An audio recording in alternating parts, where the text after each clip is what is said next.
In today's video, I'm going to teach you how to duplicate N8N workflows. Duplicating a workflow is a simple but powerful way to iterate on your automations without touching the original. It's perfect for testing changes, creating templates, or creating a new version for a different team or environment while keeping your base logic intact. I'll walk you through the exact flow, add context so you know why each step matters, and share quick tips to keep everything organized. Start by opening your NN instance and heading to the Workflows area. This is the hub where all of your automations live, and it's where you'll find the one you want to copy. Make sure you're in the correct workspace or project before you proceed, especially if you manage multiple environments.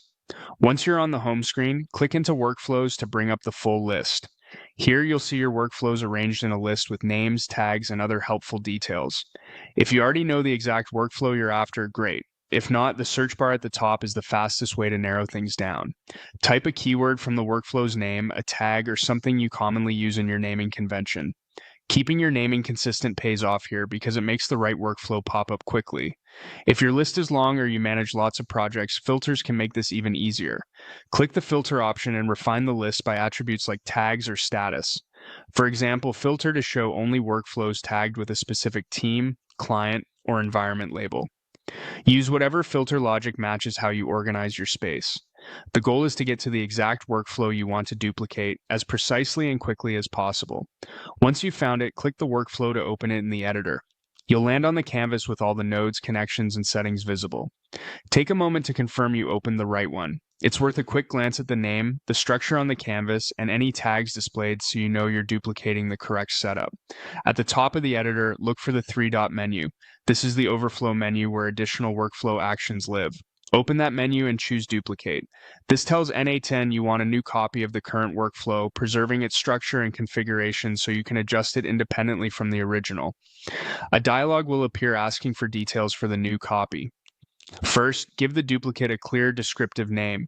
Consider adding a prefix or suffix that explains its purpose, like copy, a date, a team label, or an environment indicator.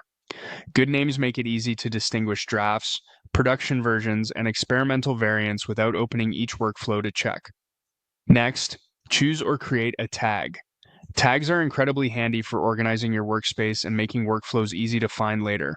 You can select existing tags from the drop-down or create a new one on the fly. Keep your tag system simple and consistent, using short labels that match how your team searches, such as staging and prod, template, or a client code. When you're satisfied with the name and tags, confirm by clicking Duplicate. N8N will create a separate copy of the workflow with all the nodes and connections carried over. You'll now have a new independent workflow you can edit safely without touching the original. Depending on your setup, you may see the duplicate open directly in the editor, or you might be returned to the list with the new item visible at the top. Either way, the copy is there, ready for you to refine. That's the entire process. Open workflows, find the one you need using search or filters, open it, use the three-dot menu to duplicate, name the copy clearly, apply helpful tags, and confirm. With this approach, you can move fast, keep your workspace tidy, and confidently experiment without risking a working automation. Thanks for watching, and now you're ready to duplicate N8N workflows with clarity and control.